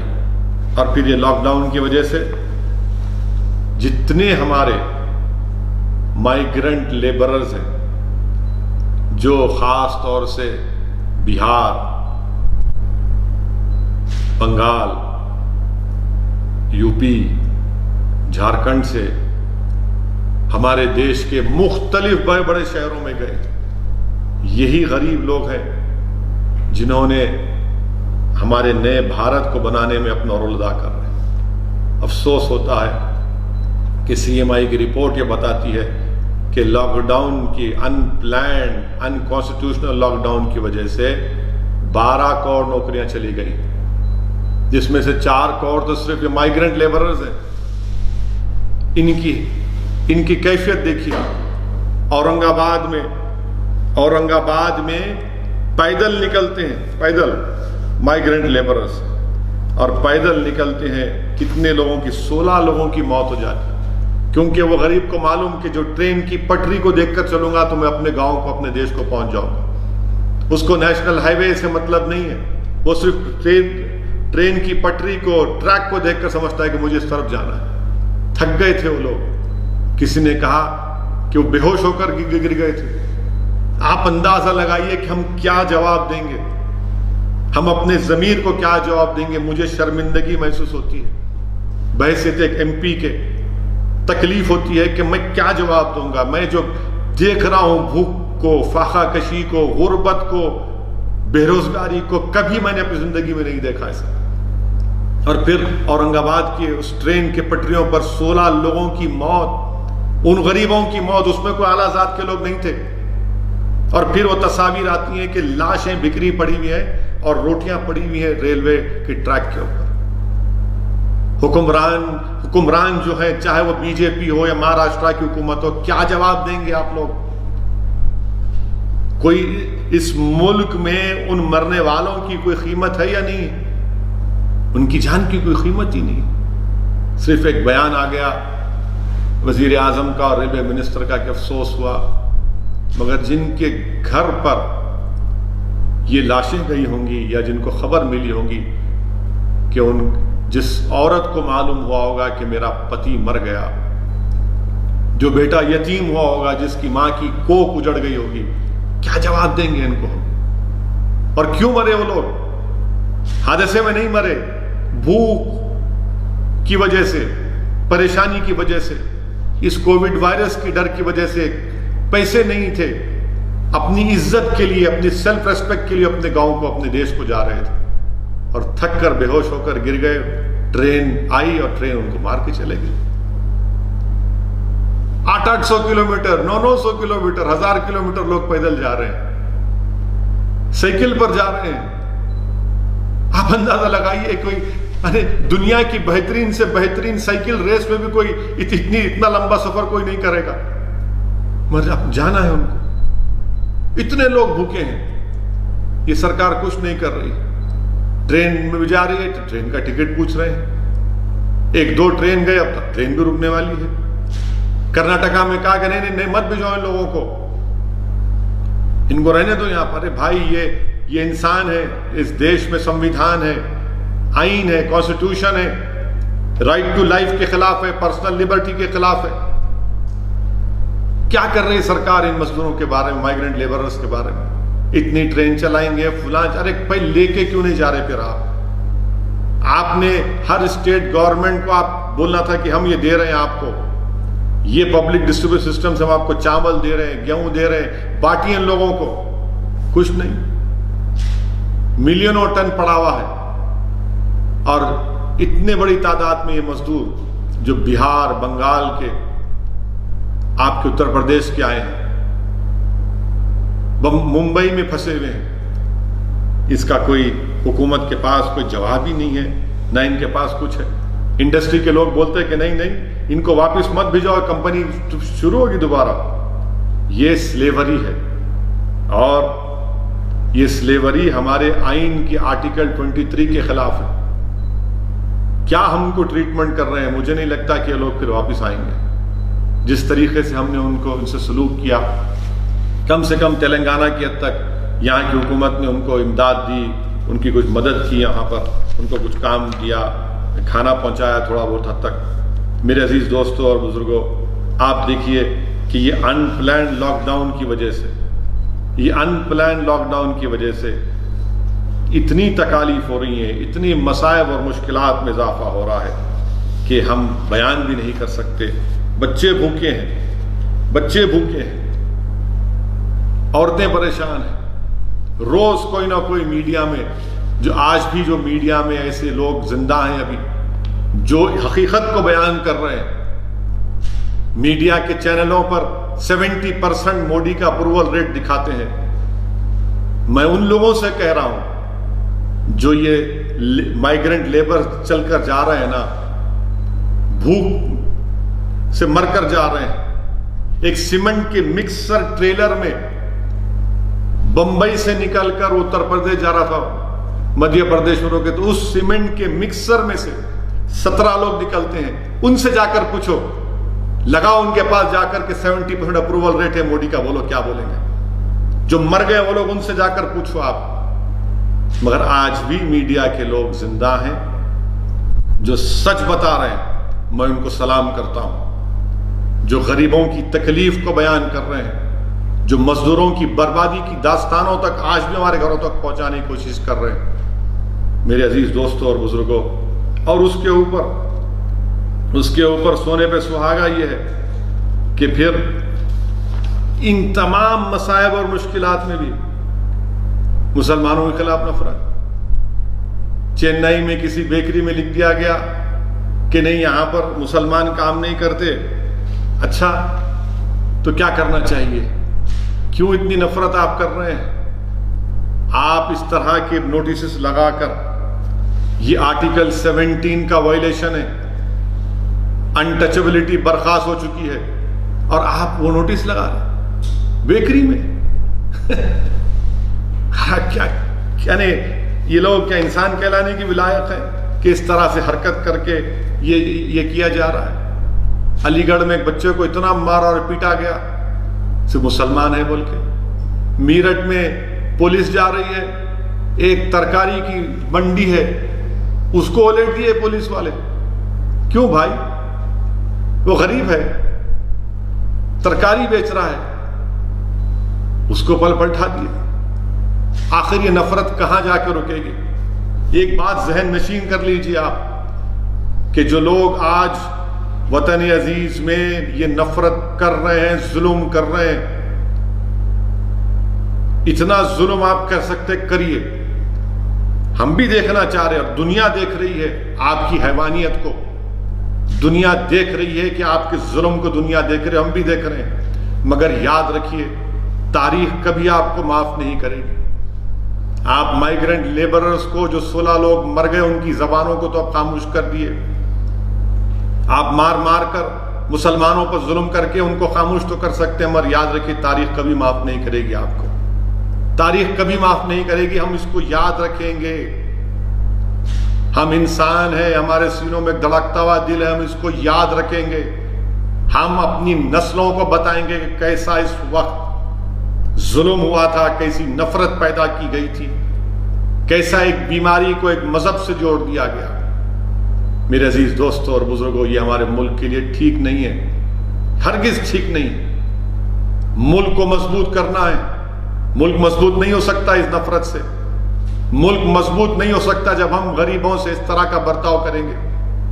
کون سی محبت کے مظاہرے ہم کر رہے ہیں کہ جب بھارت کی ہائی ویز کے اوپر دلی سے، ممبئی سے، حیدرآباد سے، بنگلورو سے، چنئی سے لوگ جا رہے ہیں اپنے وطن کی طرف. کیا جواب دیں گے ہم ان لوگوں کو؟ اور ان کا قصور کیا؟ اس میں صرف غریب ہیں. اپنے گھر کو، اپنے بچوں کو کھلانے کے لیے، اپنے گھر میں ایک چراغ جلانے کے لیے، چولہا جلانے کے لیے ہزار کلومیٹر دور اپنے گھروں سے پھنسے پڑے ہوئے. گجرات سے فون آتا ہے، سورت سے آتا ہے کہ ہم کو جانا ہے، ہمارا انتظام کرو. ہم جانا چاہتے ہیں، بہار کو جانا چاہتے ہیں، سیمانچل کو جانا چاہتے ہیں، کشن گنج کو جانا چاہتے ہیں، ارریہ کو جانا چاہتے ہیں. میرے بھائی، میرے عزیز دوستوں اور بزرگوں، میں امید کرتا ہوں کہ ہماری حکومت حرکت کرے گی. دیکھ لیا نا آپ نے، جو لوگ ہمارا مذاق اڑا رہے تھے جب ہم نے کہا کہ دیے جلاؤ، تھالی بجاؤ، یہ سب اس سے کچھ ہونے والا نہیں ہے. آج دیکھ لیا آپ نے ان لوگوں کے، غریبوں کو 4 کروڑ مائیگرنٹ لیبرز کی نوکری چلے گئی ان پلانڈ لاک ڈاؤن کی وجہ سے. آپ خود سوچئے کہ تلنگانہ میں 11,000 کروڑ ریونیو آتا تھا اسٹیٹ کو، آج 1200 دن کو، آج 1200 نہیں آ رہا. 3,000 کروڑ کی صرف تنخواہیں دینا ہے تلنگانہ سرکار کو. بڑی بڑی باتیں کرتے تھے بی جے پی کے لوگ، 15% جی ڈی پی، اب -15% ہو گیا. 1 لاکھ کروڑ کا آپ نے ٹارگٹ لگایا تھا اپریل میں ٹیکسز کا، کتنے ہیں آپ کے پاس؟ 25,000 کروڑ بھی نہیں ہے. اس سرکار کے پاس کیا پالیسی ہے؟ آج آپ کہہ رہے ہیں کہ ٹرین کو چلا دیں گے، آج آپ کہہ رہے ہیں کہ اکانومی کو ریوائیو کریں گے. عجیب بات ہے کہ شراب کی دکانیں کھول دی آپ نے جب سوشل ڈسٹینسنگ کا خیال نہیں آیا کسی کو. 9 بجے شراب کی دکان کھلنا اور 6 بجے لوگ کھڑے ہوئے ہیں، وہاں سوشل ڈسٹینسنگ نہیں ہے. ہزاروں کی تعداد میں لوگ ایک دوسرے سے چپکے ہوئے ہیں. کیا شراب خریدنا ہے؟ واہ، یہ گاندھی کا ملک ہے نا، یہ نانک کا ملک ہے، یہ امبیڈکر کا ملک ہے، اور لاک ڈاؤن میں شراب کی دکان اور کوئی سوشل ڈسٹینسنگ نہیں ہے. کیوں نہیں؟ ریونیو آتا. میں وزیر اعظم سے کہنا چاہ رہا ہوں، وزیر اعظم شراب کی دکان کھولنے سے اگر آمدنی ہو سکتی ہے تو آپ نوٹ چھاپیے نا. ریزرو بینک کے پاس ریزرو ہے, فورن ریزرو ہے, نوٹ چھاپیے, آپ اسٹیٹس کی مدد کریے. میں وزیر اعظم سے پوچھنا چاہتا ہوں کیوں نہیں آپ تلنگانہ کے چیف منسٹر کی ان تجاویز کو کیوں نہیں قبول کر رہے؟ آپ FRBM ایکٹ کی لیمٹس کو 3% سے 5% کیوں نہیں بڑھا رہے؟ آپ ویز اینڈ مینس ایڈوانس 100% کیوں نہیں کر رہے؟ آپ PM کیئرز کو آپ نے CSR میں لا لیا, CM ریلیف فنڈ کو بھی لائیے. وزیر اعظم صرف سنتے ہیں, 4-5 گھنٹے ویڈیو کانفرنس ہو رہی ہے اور کہہ دیا کہ اکنامی ریوائیو کریں. کیسے اکنامی ریوائیو ہوگی؟ کہاں سے اکنامی ریوائیو ہوگی؟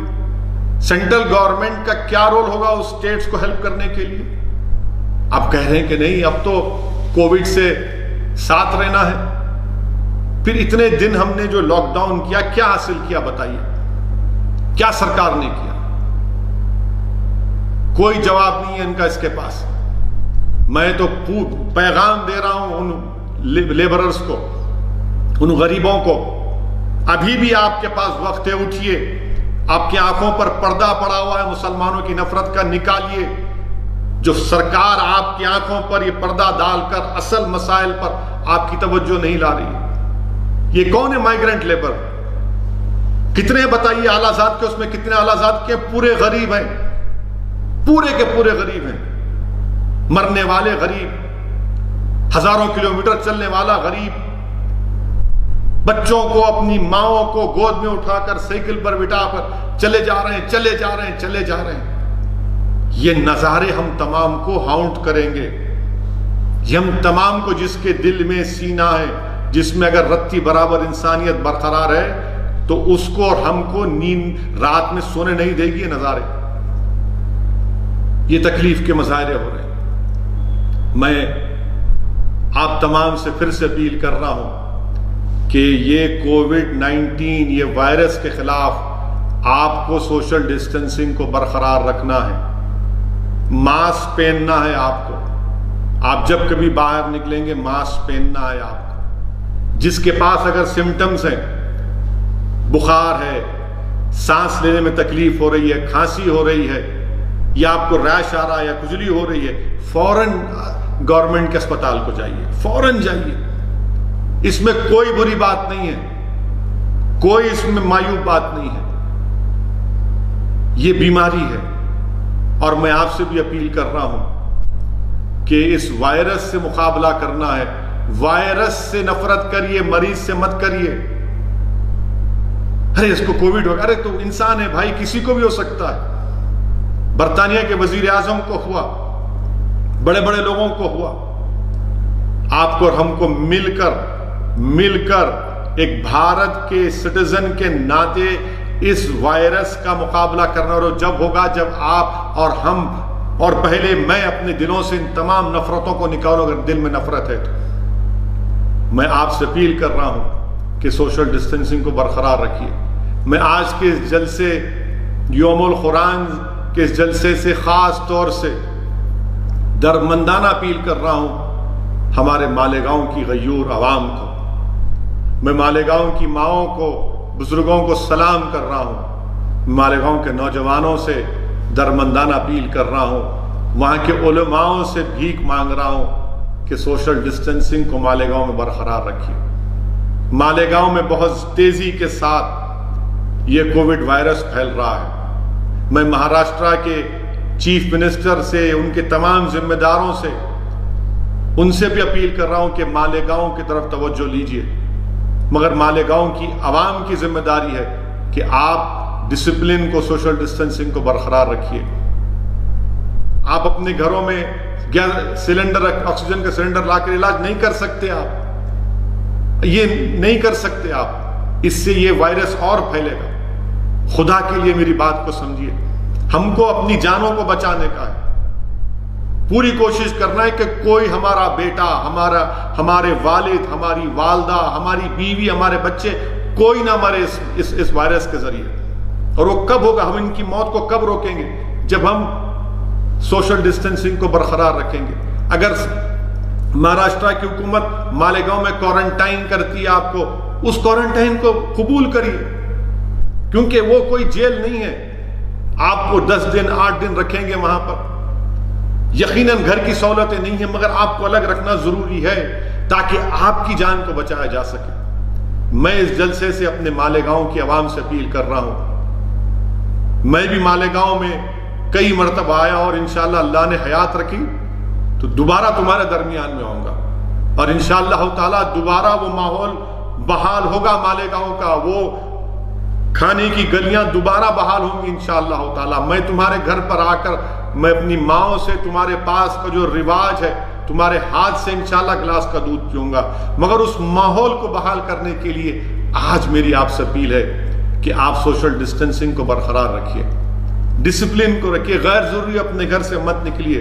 یقیناً تکلیف ہے, غریب ہیں آپ, یقیناً آپ کے بہت سے مسائل ہیں جو میں جانتا بھی نہیں ہوں اور ہو سکتا ہے کہ میری الفاظ آپ کو لگ رہے ہیں کہ مذاق کر رہا ہے ہماری غربت کا. میں آپ کی تکلیف کو سمجھنے کی کوشش کر رہا ہوں. میں آپ سے اپیل کر رہا ہوں کہ مالیگاؤں میں ڈسپلن کو برقرار رکھیے. وہاں کی حکومت, وہاں کی سرکار, مفتی صاحب جو کوشش کر رہے ہیں, عبد المالک کوشش کر رہے ہیں, ہمارا ڈاکٹر کوشش کر رہا ہے, خالد, تمام جماعت کے ذمہ داروں سے میری اپیل ہے کہ پورا تعاون کریے. جان بچانا ہے آپ کی اور اس وقت ہوگا جب آپ سوشل ڈسٹینسنگ کے ساتھ. میں نے چیف منسٹر کے آفس کو میں نے کہا کہ وہ جیون ہاسپٹل میں کچھ ہو ہی نہیں رہا, پرائیویٹ اسپتال, پرائیویٹ ہاسپٹلز کو آپ لوگ صحیح کریے. وہ تجویز بھی میں نے مہاراشٹر کی سرکار کو دیا ہوں, بلکہ میں نے مہاراشٹر کے وزیر اعلیٰ تک آپ کی بات کو پہنچایا ہوں. میں آپ کی بات کو پہنچایا ہوں. میری بات حکومت کے ایک ایم پی سنجے راؤت مجھ سے بات کی تھی. میں نے کہا کہ آپ مالیگاؤں میں یہ چیزیں کرنا ہے. انہوں نے مجھ سے کہا کہ اویسی صاحب کچھ کریے. میں نے فوراً مفتی صاحب سے بات کرائی. میں دعا کرتا ہوں کہ مالیگاؤں میں جو لوگ بیمار ہیں, اللہ رسول اللہ صلی اللہ علیہ وسلم کے صدقے طفیل میں آپ تمام کو شفا دے دیں. اللہ آپ تمام کی, ہم تمام کی جانوں کو بچائے. مگر آپ کے تعاون کی ضرورت ہے, آپ کے تعاون کی ضرورت ہے. ہم بھی فکر مند ہیں, ہم بھی دعا کر رہے ہیں, ہم بھی کوشش کر رہے ہیں. میری آپ تمام سے اپیل ہے کہ جہاں کہیں بھی آپ ہیں سوشل ڈسٹینسنگ کو برقرار رکھیے. غیر ضروری اپنے گھر سے مت نکلیے. اگر حکومت سہولتیں دیتی ہیں اس کا بھی جب استعمال دیکھ کر کریے. اور خاص طور سے جو بزرگ حضرات ہیں جو 65 سال کے اوپر ہیں, جو ڈائبٹک کے مریض ہیں, جن کو ہارٹ کی بیماری ہے, جن کو کڈنی کی بیماری ہے, ان کے لنگز کمزور ہیں, ان سے میری اپیل ہے کہ آپ مت نکلیے خدا کے لیے. نوجوانوں سے گزارش ہے, چاہے بچہ اور بچوں, آپ نکلو, اپنے گھر کے ضروریات کو پورا کریے. اور میں آپ سے اپیل بھی کر رہا ہوں کہ اگر آپ کو جانا ہے, ہم تلنگانہ میں الحمدللہ, میں سلام کرتا ہوں جماعت کے ہمارے ذمہ داروں کو جو پوری کوشش کر رہے ہیں, چھوٹی موٹی کوشش کر رہے ہیں. یقیناً بہت بڑا ہے, بہت بڑا ہے, بہت تکلیف ہے. ہم اپنی طرف سے کوشش کر رہے ہیں. الحمدللہ جو لوگ تلنگانہ کے دوسری ریاستوں میں پھنسے ہیں, میں خود تلنگانہ کی حکومت سے کوشش کر کے ان کے پرمیشن کی ہم کوشش کر رہے ہیں. انشاءاللہ تعالی اللہ سے پوری امید ہے کہ وہ تمام کے تمام لوگ واپس آئیں گے. اور ہم بھی پوری کوشش کر رہے ہیں کہ اختلاف ہے بی جے پی کی حکومت سے, رہے گا انشاءاللہ تعالی جب تک میں زندہ ہوں. مگر جہاں پر حکومت سے لڑ کر یہ مسائل حل کرانے کا ہے, جہاں پر ہم تعاون دے سکتے ہیں کسی کی جان بچانے کے لیے, یقیناً اپنا تعاون دیں گے. اس وائرس کو ختم کرنا ہے تو اللہ ہی ختم کرے گا انشاءاللہ تعالی. ہم تو اللہ سے گڑ گڑا کر دعا بھی کر رہے ہیں کہ پروردگار اس ماہ مبارک میں اس وائرس کو ختم کر دیجیے. اور ہم حکومت سے تعاون بھی کر رہے ہیں اور ہمارے کو امید ہے کہ انشاءاللہ تعالی اللہ سبحانہ و تعالی اس وائرس کو ختم کر دے گا. یہ اللہ کا جلال اپنے جمال میں تبدیل ہوگا. اور ہم امید کرتے ہیں کہ کل بھینسا میں جو واقعہ ہوا, تلنگانہ کی حکومت اس کا سخت نوٹ لے گی. آخر یہ ہوتے کون ہیں یہ لوگ؟ 4 لوگ مسجد میں نماز تراویح کی پڑھ رہے ہیں, گھر مسجد میں گھس کر گالی گلوچ. کون ہے وہ شخص؟ پھر اس کا والد آ کر معافی چاہتا ہے مسلمانوں سے, پھر دوبارہ پھر آتا ہے وہ لڑکا, اور اس کے بعد آپ دیکھتے ہیں کہ الماس خان پر چاقو تلوار سے حملہ کر دیا گیا. میں حکومت سے مطالبہ کرتا ہوں کہ جب آپ کے پاس فیس ریکگنیشن ٹیکنالوجی ہے تو بھائی صاحب میں رکھیے نا، اس کو لگائیے، پورے CCTV کیمراز کیوں نہیں لگاتے وہاں پر؟ اگر آپ کے پاس ٹیکنالوجی ہے کہ اگر کوئی ماسک نہیں پہن رہا ہے تو آپ اس کو چالان کر رہے ہیں، تو بھینسا میں کیوں نہیں کیا رہا ہے؟ بھینسا میں چاہے کوئی بھی غلطی کرا ہو، چاہے وہ کسی مذہب کا ہو، مسلمان ہو، ہندو ہو، مجلس کا ہو یا BJP کا ہو یا ہندو واہنی کا ہو، کوئی بھی ہو، میں تلنگانہ کے چیف منسٹر سے اس بات کا مطالبہ کرتا ہوں کہ سخت ایکشن لو آپ۔ یہ ایک پیسفل سٹیٹ ہے، کیا بات ہے کہ ہر مہینہ گڑبڑ ہوگی کیا وہاں پر؟ یہ دوسری گڑبڑ ہوئی ہے، کیوں ہونے دے رہے اس کو؟ اگر سختی سے آپ کچھ لیں گے اینٹی سوشل ایلیمنٹس کو، ان کو مثال بنائیں گے تو کوئی گڑبڑ نہیں ہوگی۔ اس لیے حکومت سے مطالبہ کرتے ہیں کہ جو واقعہ بھینسے میں ہوا وہاں پر ہمارے چیئرمین جاوید احمد پورا تعاون کیے، رات بھر جاوید مجھ سے رابطے میں رہے، میں رات بھر کل سحری تک جاوید سے گفتگو کرتے رہا۔ جابر نے مجھ سے کہا کہ کیا کرنے والا، پہلا کام یہ کرو کہ امن کو برقرار رکھو۔ بہت سے جابر خود پریشان تھے، جابر خود پریشان تھے، آج وہ زندگی اور موت کی لڑائی لڑ رہا ہے بچہ نظام آباد میں۔ ہم اللہ سے دعا کرتے کہ اللہ سبحانہ وتعالیٰ اس زخمی کو شفا دے، اس کو حیات دے دے، اور حکومت سے یہی مطالبہ کرتے ہیں کہ ختم کرو آپ ان چیزوں کو، نوٹ کرو آپ اس تلنگانہ میں اس وائرس کو بڑھنے مت دیجیے آپ۔ کووڈ وائرس ختم ہو جائے گا، اس کی دوا نکل جائے گی، اگر یہ وائرس تلنگانہ میں بڑھے گا تو پھر سب کو نقصان کرے گا یہ۔ اسی لیے حکومت کو چاہیے، پولیس کے اعلیٰ عہدیداروں کو چاہیے کہ اس کا سخت نوٹس لیں، اور میں آپ تمام سے اپیل کر رہا ہوں پورے دیکھنے والوں سے کہ اس وائرس کا مقابلہ کرنا ہے، اللہ کے سامنے سر بسجود ہو کر اللہ سے بھیک مانگنا ہے، اور پھر ہم کو سوشل ڈسٹینسنگ کو، تمام احتیاطی تدابیر کو استعمال کرنا ہے۔ اس وائرس سے نفرت کریے، اس وائرس کا کسی کو پیشنٹ ہوا تو اس سے نفرت مت کریے، بلکہ ان پر رحم کریے، ان کے حوصلوں کو بلند کریے۔ میں کئی پیشنٹس مجھ سے بات کرتے ہیں، میں ان کو ہمت دلاتا ہوں۔ لوگ مجھے کہتے ہیں گاندھی اسپتال میں ایک صاحب ہیں نظام آباد کے، بولے کہ صاحب 39 ڈیز سے میں ہوں۔ میں وہاں ڈاکٹر سے بات کیا تو بولے اویسی صاحب ان کے ساتھ 8 ٹیسٹ آئے، 8 ٹیسٹ میں 6 نیگیٹو ہیں، 6 پازیٹیو ہیں اور 2 نیگیٹو ہیں۔ اس لیے صبر کریے، کسی کو شوق نہیں اسپتال میں رکھنے کا، مقصد ایک ہی ہے کہ آپ کی جان کو بچایا جائے۔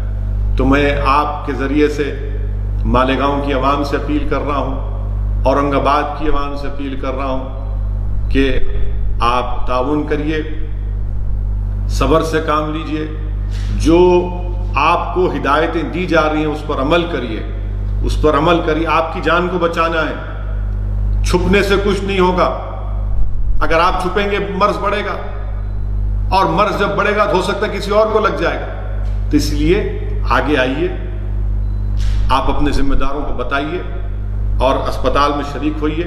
انشاءاللہ تعالی اس سے آپ کی جان بچے گی، آپ کے افراد خاندان کی جان بچے گی، اور اس شہر، اس محلے میں ہم ایک نارملسی کو لا سکتے ہیں۔ یہ لاک ڈاؤن اب وزیر اعظم بول رہے ہیں، نہیں معلوم یعنی کیا کس راہ پر لے کر جا رہے ہیں ملک کو وزیر اعظم، مجھے نہیں معلوم۔ میں وزیر اعظم سے جاننا چاہ رہا ہوں کہ بھارت کے وزیر اعظم نیپال جیسا ملک اب الیکٹرک فینس ڈالنے کی بات کر رہا ہے، جس سے ہمارے ان کے رشتے کیسے، ہماری کرنسی استعمال یوز ہوتی، ایکسپٹ ہوتی۔ آج وہ نیپال کہہ رہا ہے کہ نہیں، ہم بارڈر ایشو پر بحث کر رہا ہے ہم سے۔ کیا فارن پالیسی ہے؟ سکم میں چین، ہمارے چین سے سپاہیوں سے مت بھیڑ، کیا ہو رہا ہے؟ آپ نے کہا تھا وزیر اعظم، پارلیمنٹ میں آپ کے منسٹر نے کہا تھا کہ اگست 2 کو کہا تھا کہ اب کوئی ٹیررسٹ ایکشن، کوئی ایکٹیویٹی نہیں ہوگی کشمیر میں۔ ایک کرنل کی شہادت ہو گئی، ایک میجر کی موت ہو گئی، سپاہیوں کی موت ہو رہی ہے، کون جواب دے گا اس کا؟ آپ نے کہا 370 غائب، مگر وہاں پر کیا ہو رہا ہے؟ بہرحال عزیزان ملت، انشاءاللہ تعالی یہ چند چیزیں تھیں جو میں چاہتا تھا کہ آپ کے ذریعے آپ تک اپنی بات کو پہنچاؤں۔ آپ کی ہماری ملاقات انشاءاللہ دوبارہ 20 رمضان کے دن دوبارہ ہوگی، اور اس میں ہم کوشش کریں گے کہ امیر المومنین شیر خدا حضرت علی کرم اللہ وجہ کے بارے میں یہ گناہگار کچھ سامنے رکھ سکیں، شیر خدا کے بارے میں، خاتون جنت کے بارے میں، امت کی ماؤں کے بارے میں، امام حسن کے بارے میں۔ اللہ سے دعا ہے کہ اللہ سبحانہ و تعالیٰ اس رمضان کہ ہمارے اب تک جو روزے اللہ اس کو قبول کرے۔ اللہ سبحانہ و تعالی ہم کو توفیق دے کہ ہم پورے رمضان کے روزے رکھ سکیں۔ اللہ ہم کو توفیق دے کہ ہم اس ماہ مبارک میں تراویح کی نماز ادا کریں اپنے گھر میں۔ اللہ سبحانہ و تعالی ہم کو توفیق دے کہ ہم قرآن کو پڑھیں اور عمل کرنے کی ہم کو اللہ توفیق دے۔ اللہ ہم کو توفیق دے کہ اس ماہ مبارک میں ہم شب بیداری کریں، تہجد کی نماز پڑھ سکیں۔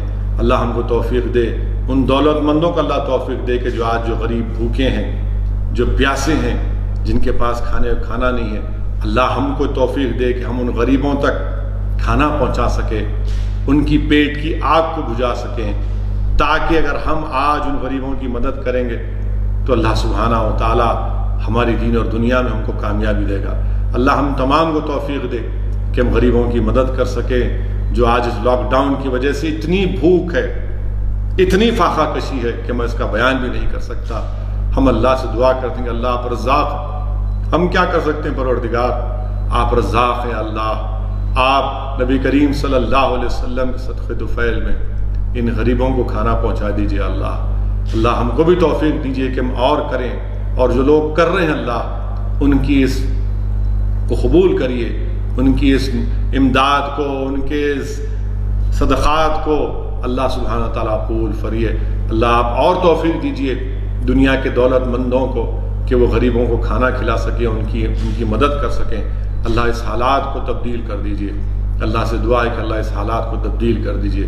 اللہ ساری دنیا سے اس وبا کو، اس وائرس کو اٹھا لے۔ اللہ وطن عزیز میں امن کو بحال کر دیجئے۔ اللہ اس بھارت کی سرزمین پر تجھے واسطہ ہے اپنے حبیب محمد مصطفیٰ صلی اللہ علیہ وسلم کا، اللہ یہاں پر اس وائرس کا خاتمہ کر دیجئے۔ اللہ یہاں پر امن کی فضاؤں کو اور مضبوط کر دیجئے۔ اللہ نفرتوں کے اس طوفان کا خاتمہ کر دیجئے۔ اللہ نفرتوں کے طوفان کا خاتمہ کر دیجئے۔ پروردگار جس طرح آپ نے شیاطین کو زنجیروں میں جکڑ دیا، اللہ ابو جہل، ابو لہب، وقت کے نمرود اور فرعونوں کو بھی اللہ ان کو کمزور کر دیجئے، ان کو ختم کر دیجئے۔ پروردگار یہاں پر امن کو قائم کر دیجئے۔ اللہ ہمارے ملک میں اس وائرس کا خاتمہ کر دیجئے۔ یا اللہ رمضان کا مہینہ ہے پروردگار، اللہ غریب پریشان ہے، غریب بھوکے ہیں، یا اللہ ہر گھر پریشان ہے پروردگار، اپنا رحم کر دیجئے اللہ۔ آپ رحمان اور رحیم ہیں، آپ رحم کر دیجئے اللہ۔ اللہ ہم تمام کی دعاؤں کو قبول کرے۔ وآخر الدعوانا الحمدللہ رب العالمین۔